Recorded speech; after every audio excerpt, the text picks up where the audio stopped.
Bueno, lo que quisiera es mostrarles una manera en la cual... No, no lo voy a hacer porque entonces... Sí, no lo voy a hacer. Voy a comentar algunos de los indicadores que escuché a lo largo de las mesas. El primero era con respecto a investigación.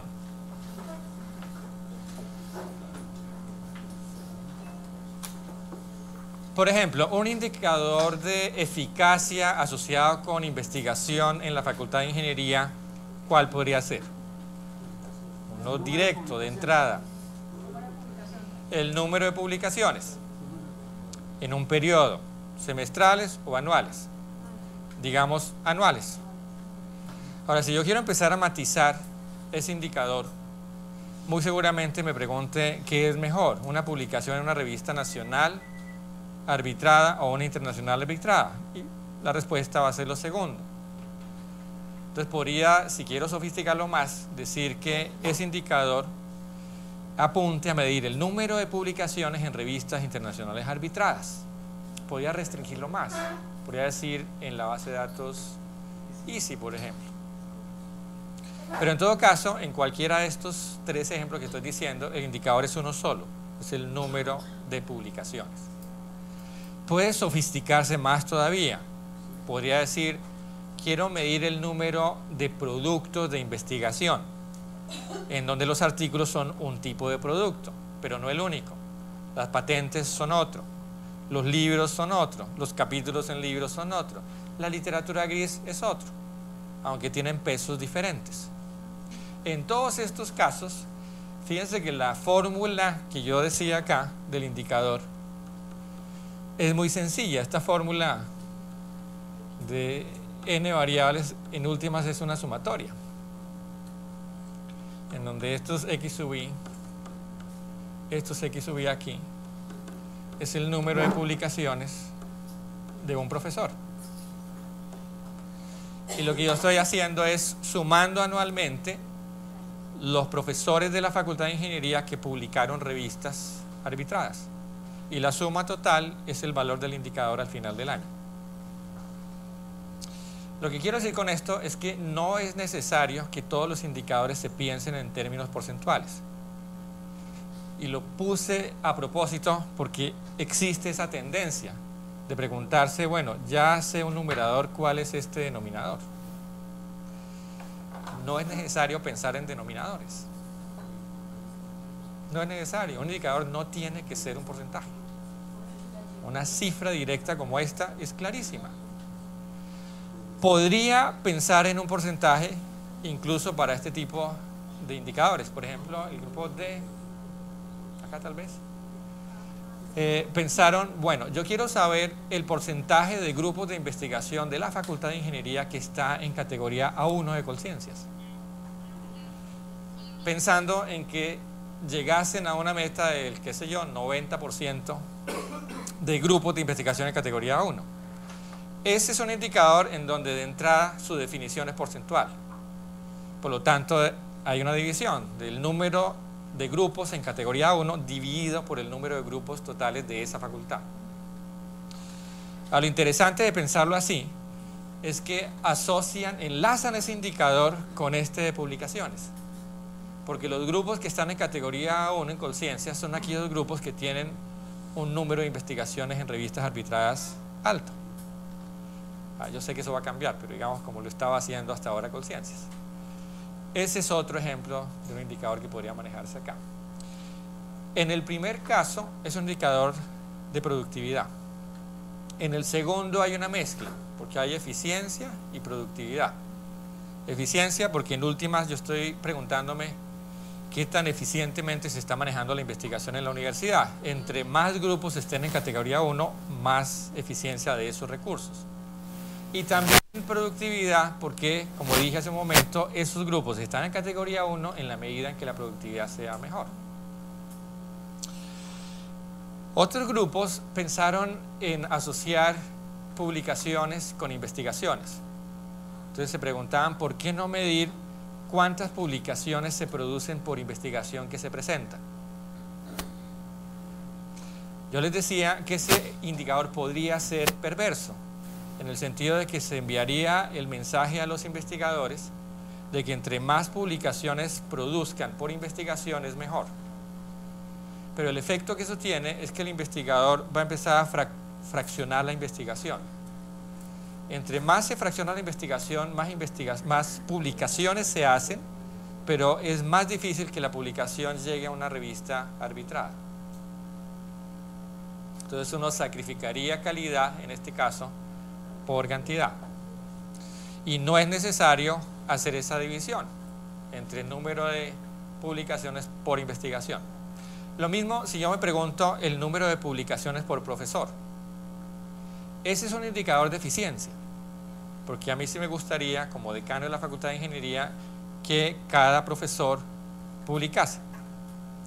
Pero en el valor agregado del indicador de productividad de investigación, lo que en últimas quiero ver es cuántas publicaciones se están generando. Entonces son dos indicadores de tipo distinto. El de productividad o eficacia es número de investigaciones, y el de eficiencia sería o número de investigaciones por docente o grupos de investigación en categoría 1 frente al total de grupos de investigación. Les preguntaba a algunos cuál podría ser un indicador de efectividad hoy en día en investigación. ¿Cuál? ¿Perdón? ¿La clasificación de? No, eso sería de productividad de buena calidad, pero no de efectividad. Efectividad, recuerden que aquí está asociado al impacto que tiene. Entonces la pregunta es, ¿qué impacto tiene la publicación que yo logré? Citación. Entonces el índice de citaciones hoy en día es el que se utiliza para medir impacto de la investigación.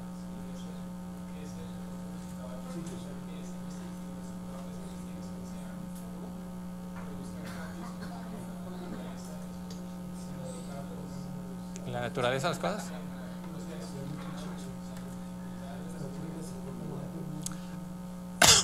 Eso es algo que mencionaba Gustavo ahora. Si yo lo que hago es preguntarme por la efectividad no de la publicación, sino la efectividad de la investigación, como la investigación debe ser pertinente a la región, debe generar cambio en la región. Eso estoy de acuerdo, ¿verdad? Algo que sugería este grupo también. Pero fíjense que ahí yo mido efectividad de la investigación. Lo que pregunté ahorita fue efectividad de la publicación. Entonces la efectividad de la publicación hoy en día se mide con el índice de citaciones. Eso en la práctica tiene, lo comentamos con Laura ahora, de ancho y de largo, ¿no? Porque ha ido generando ciertas prácticas no muy respetables de tú me citas, yo te cito, mi alumno me cita, que están ahí. Eso es parte de, decía yo Laura, de la naturaleza humana, está dándose. Pero conceptualmente es clara la diferencia. Ese sería un indicador de impacto. De impacto, o sea, de efectividad. Bueno, en ese caso, la relación de variables pues es clara. Si se define como el número de publicaciones, la variable es una sola, que es el número de publicaciones. Si se define como un cociente, en el caso de ustedes hay dos variables. La primera es el número de grupos que están en categoría A1, y el cociente, el denominador, es el número de grupos que hay en la facultad. Ahora es importante mencionar que el cociente, el denominador, debe ser el número de grupos de la facultad, no el número de grupos de la universidad. Digo eso porque si uno hace eso, ese porcentaje está mal definido, nunca va a ser 100%. Entonces es bien importante, si ustedes deciden armar un porcentaje, que ese porcentaje esté bien definido. Está bien definido el porcentaje en la medida en que el rango posible de valores sea 0 a 100, que es lo siguiente. Los valores siguientes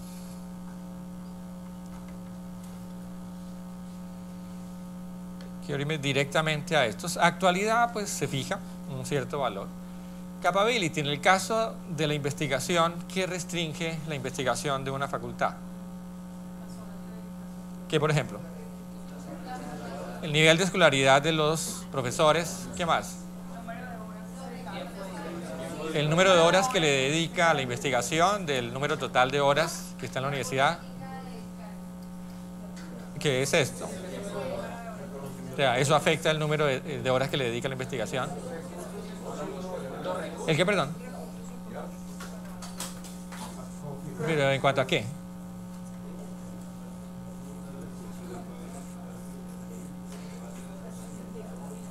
Sí, ahora, el punto al que voy ahorita, y es donde quiero hacer énfasis, es que cuando ustedes definan las restricciones, que es la base de la meta de capability, esas restricciones no deben ser formuladas en términos de juicios. Recuerdan que aquí en algún momento, cuando hablaba yo de comunicación, diferenciaba entre un juicio y una afirmación. Estos son afirmaciones, no deben ser juicios. ¿Un juicio cuál sería? Tenemos pocos investigadores. Otro juicio cuál sería? La escolaridad es muy mala o muy baja. Esos son juicios, eso no nos sirve. ¿Cuáles serían afirmaciones? Tenemos un 20% de profesores con doctorado. Eso es una afirmación y es una restricción claramente medible. El 25% de su tiempo lo dedican a hacer investigación. Eso es una restricción medible. Si tú me dices problemas económicos, eso no me dice nada. Ahora, si yo digo la inversión o la capacidad de los laboratorios de investigación y puedo medir eso, es una restricción. Entonces, en general, estas restricciones deben ser restricciones que se miden. Yo mido esas restricciones. Teniendo en cuenta esas restricciones es que yo establezco el valor de la meta. Entonces yo acepto que con esas restricciones el máximo número de publicaciones anuales va a ser de tanto. Potencialidad, ¿qué se hace acá? Yo tomo estas restricciones. En estricto sentido, metodológicamente hablando, haría lo que Gustavo hizo allá, que es ¿cuál? De estas 4 restricciones que están acá, ¿cuál es la que tiene mayor motricidad?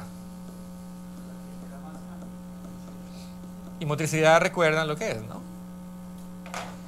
Es cuál de estas tiene mayor impacto sobre las demás, suponiendo que no son independientes.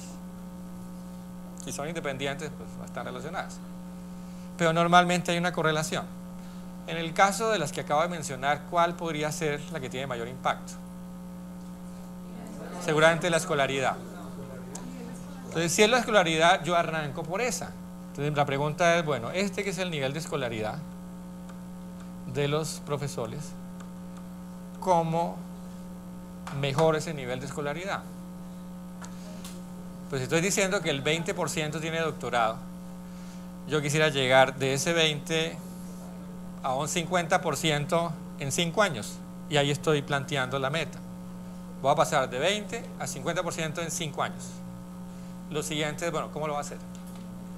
Y ahí empieza una discusión que es de estrategia, porque hay diferentes formas de hacerlo. ¿Cuál sería una manera de hacerlo? Contratando. Entonces, de aquí en adelante, la política de contratación es que los docentes que entran por concurso tienen que entrar con doctorado y con experiencia en investigación. ¿Eso tiene un impacto económico para la universidad? Lo tiene, porque tiene que revisar la escala salarial, etcétera, apropiar recursos. Carlos Armando se fue. Ya sabía que venía esto. ¿Cuál es la segunda estrategia? Tomar los que hay ahora y enviarlos a formar. Ahora, ¿qué impacto tiene eso? Pues que solo puedo ver el resultado en 5 años, cuando regresen. Pero igual tiene un impacto económico para la universidad, que es toda la política de prestarles el dinero, etcétera, etcétera. ¿Cuál de las dos es mejor? Esa es la discusión que hay que dar. En el momento en que la discusión se da y se fije la estrategia, aquí aparece un plan. Y el plan debe decir, en tantos años, la universidad invierte tanta plata para lograr algo. Ese algo es un cambio en la descripción de esta restricción. Pasamos de 20 a 30% de profesores con doctorado. Y la siguiente pregunta, ¿cuál es? Si en 5 años eso se da, quiere decir que en 5 años tenemos que el 100% de los profesores tienen el 50% de los profesores tienen doctorado. Si en 5 años eso se da, ¿qué esperaríamos en términos del número de publicaciones? Que se incremente en cuántas más. Ese valor que esperamos que se incremente, sumado al de capability, es el valor de potencialidad. Y esa es la cadena completa de razonamiento.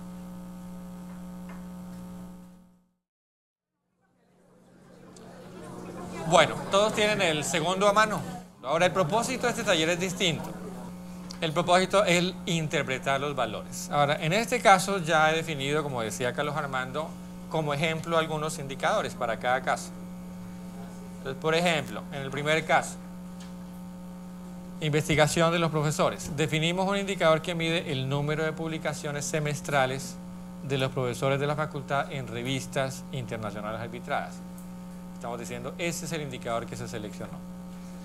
El valor de capability, el óptimo teniendo en cuenta las restricciones, correspondiente que la facultad definió fue de 10 publicaciones por semestre.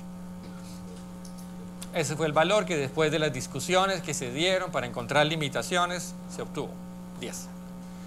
El valor de potencialidad que definió el decano con el rector fue de 13 publicaciones, pasar de 10 a 13, de 10 a 13. Muy bien. En los siguientes 3 años, o sea que el tiempo, que era lo que preguntaba Gustavo ahora, de valor esperado de ese potencial es 3 años. Los valores que se midieron semestralmente en los siguientes años fueron los que están acá.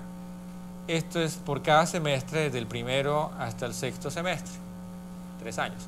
Y los valores del indicador, número de publicaciones, fueron 2 publicaciones el primer semestre, luego pasaban a 4, luego 4, 3, 7 y 8. Son valores dados. Lo primero que les pido es, bueno, calculen los índices de logro, latencia y desempeño para cada periodo. Dime. Ahí se supone que ya están hechas las inversiones, ya se eliminaron algunas restricciones. Aquí sí, porque aquí simplemente estoy diciéndoles los datos son estos, lo que me interesa es que interpretemos los datos. O sea, en el semestre 1 hubo 2 publicaciones, pero ya estaban dadas las condiciones para tener 3. No. Eso tú no lo sabes. Tú lo único que sabes es, tienes una meta de 13 como potencial. En ese rango de tiempo. En los 3 años. No sabes qué está pasando. Pero lo que sí sabes es que al medir el indicador semestre a semestre está ocurriendo esto. Justamente lo que queremos es interpretar eso. Entonces, la primero para interpretarlo es calcular los índices de logro, latencia y desempeño. Esos índices, pues ustedes ya lo saben, son los cocientes que están ahí. Entonces, llenan esta primera matriz. Calculadora. Luego, la pregunta es, observe los valores que están aquí, en ese cuadro, y para cada uno de esos valores, por índice, indique si en el periodo considerado podría reconocer un comportamiento característico. Y marque con una X cuál. Aquí, ¿cuál estoy diferenciando? Una pendiente positiva, una pendiente negativa, un escalón, un transiente o una constante.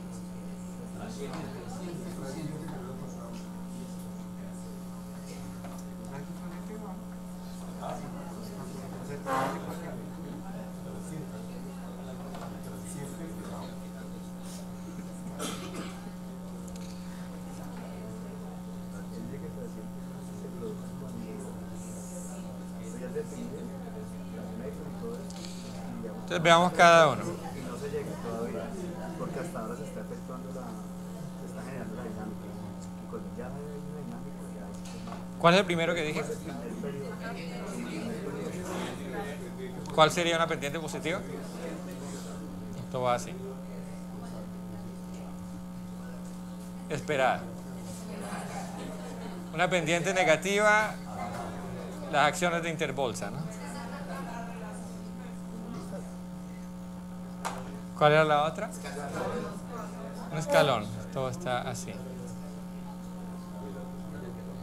Está subiendo en escalón. ¿Qué es un transiente? Son 2 distintas, ¿no? Constantes. Transiente, ¿cuál sería? Comportamiento, por ejemplo, que está así. Este es un transiente. Es algo que ocurre temporalmente, pero no es un comportamiento típico, es atípico. Ese es un transiente. Entonces, ustedes miran los valores y ven cómo se comportan para cada uno de ellos.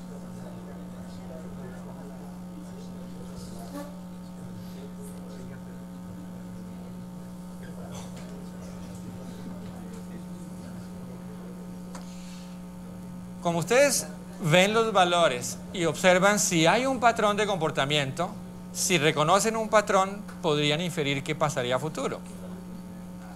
Que es la pregunta que está acá. ¿Qué valor podrían ustedes predecir, extrapolarlo,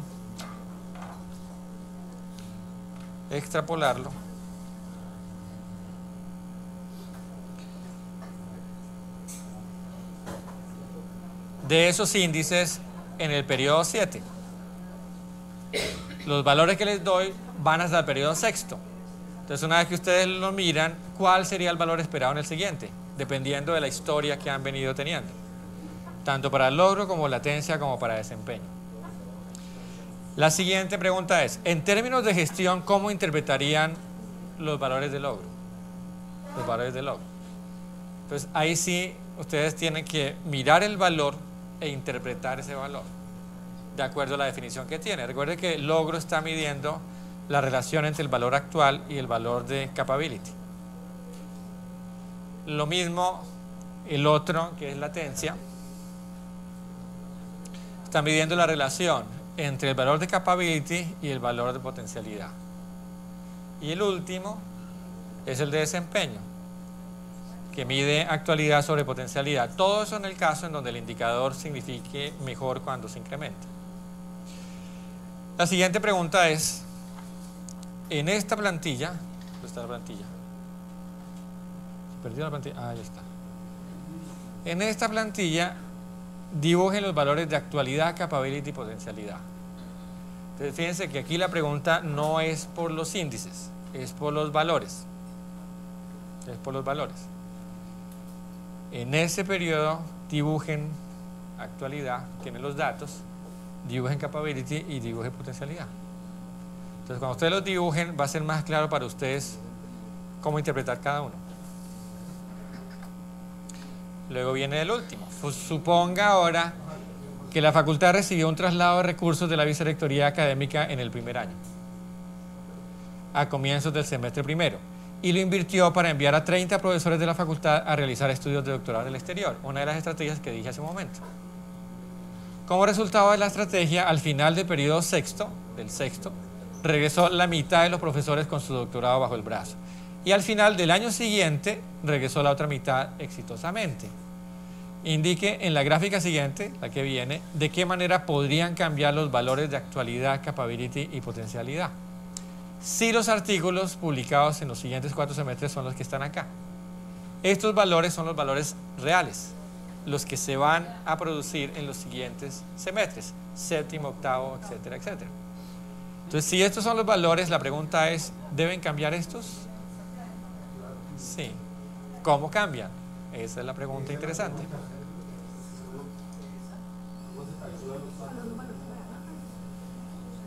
Finalmente, ¿cuáles son los valores de logro, latencia y desempeño en esos periodos, en los últimos periodos? Y ahí lo que quiero es que miren cómo cambian esos valores al haberse realizado esa inversión. Y creo que ahí paro. Ah, no, la última es grafique esos 3 índices en la plantilla que está acá.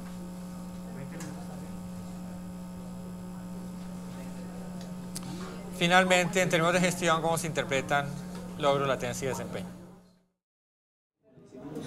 Primero era calcular estos valores de los índices y los calculan directamente a partir de esta información que está acá, haciendo lo suficiente.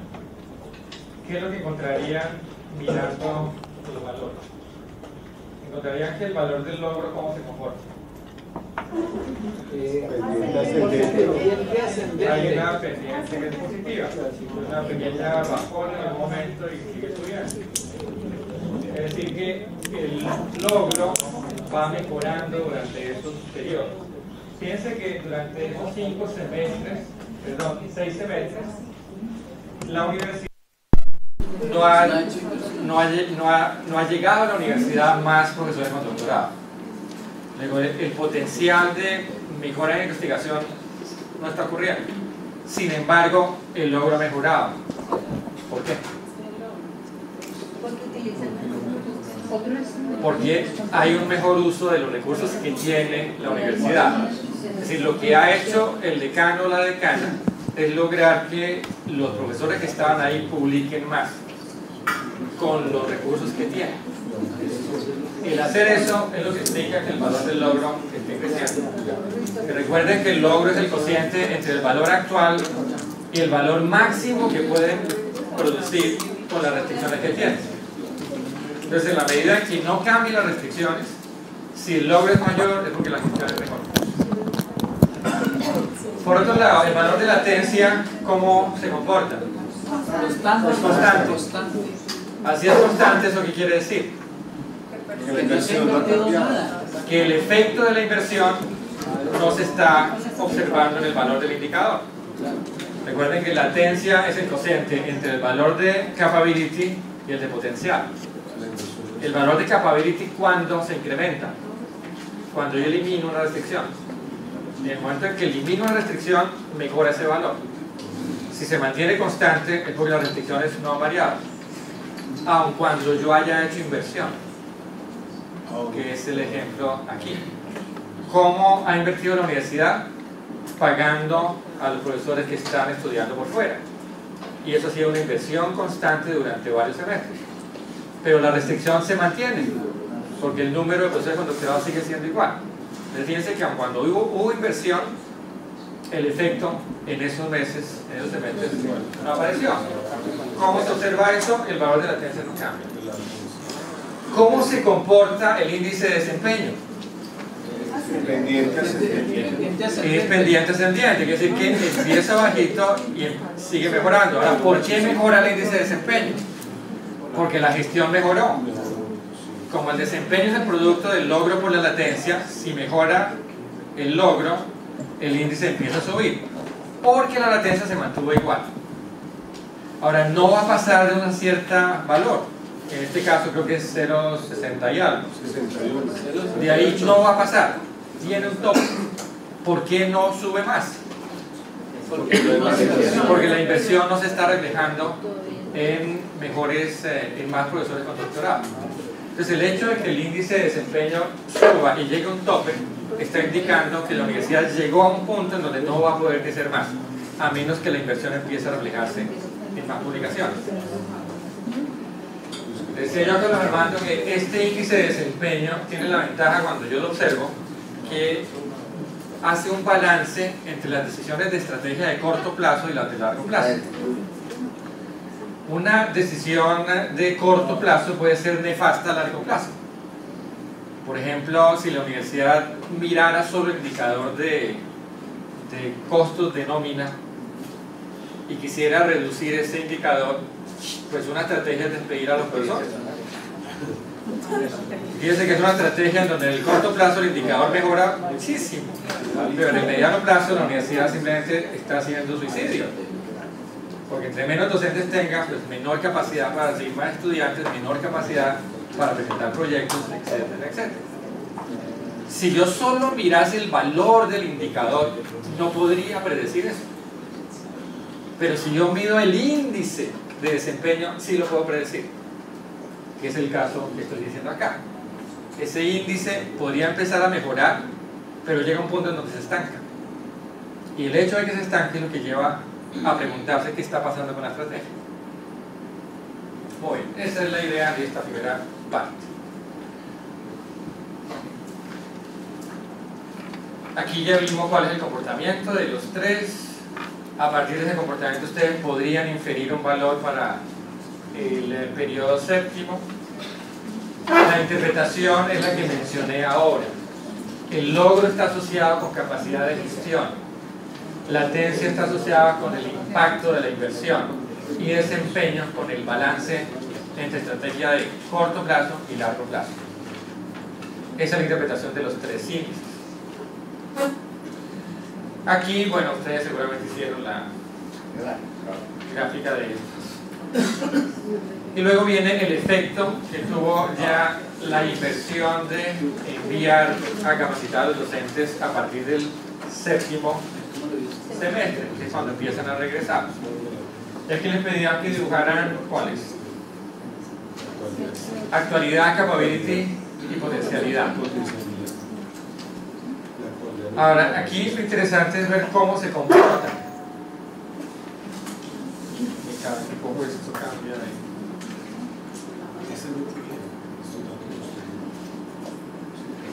¿Cómo se comporta el valor de actualidad? Es un valor que se comporta de acuerdo a lo que esté pasando. Esto puede estar, si yo así.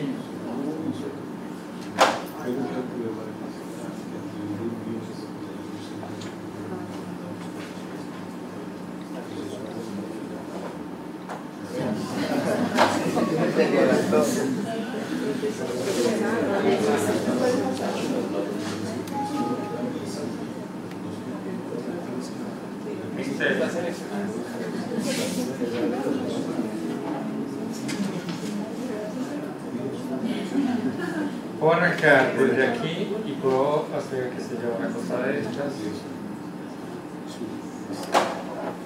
Pero ¿cómo se comporta el valor de capability? Se comporta siempre como una función escalón, y en este caso escalón positivo. O sea que se arranca por aquí, aquí va a subir así, aquí va a subir así. ¿Y cómo se comporta el valor de potencial? Como una función de un escalón a largo plazo. Debería arrancar más o menos así, pero no son los valores exactos. Algo de ese estilo. El punto es que la lógica siempre es esa. ¿Por qué? Porque fíjense que como este valor, el que está en verde, siempre indica el máximo valor que puede tomar el indicador con restricciones, este valor solo se incrementa en la medida que una restricción se elimine. Cuando se elimina la restricción, el valor sube. Por eso sube el escalón. Y luego se mantiene mientras que las otras restricciones perduren. Aquí vuelve a subir porque se elimina otra restricción. Se mantiene y así sucesivamente. Y el valor de potencial funciona de la misma manera. En el momento en que el valor de capability esté acercando lo potencial, en principio debería reconocer nuevas limitaciones. Limitaciones cada vez más difíciles de eliminar, que requieren mayores inversiones. Esa es la manera en que se comportan los valores de los indicadores. Aquí están los valores del indicador.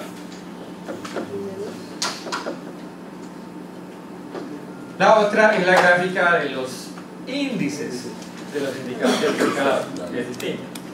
La gráfica de los índices es una gráfica en donde todos los valores de los índices están entre 0 y 1.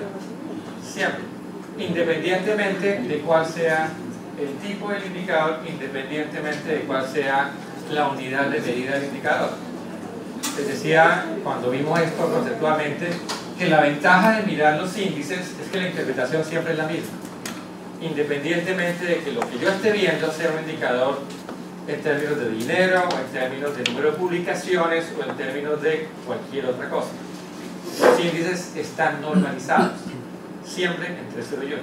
Y su interpretación siempre va a ser la misma. En la medida en que el índice de logro esté mejorando, la capacidad de gestión es muy buena. En la medida en que el índice de latencia esté mejorando, el efecto de la inversión es positivo. En la medida en que el de desempeño esté mejorando, hay un mejor balance entre el corto y el largo plazo.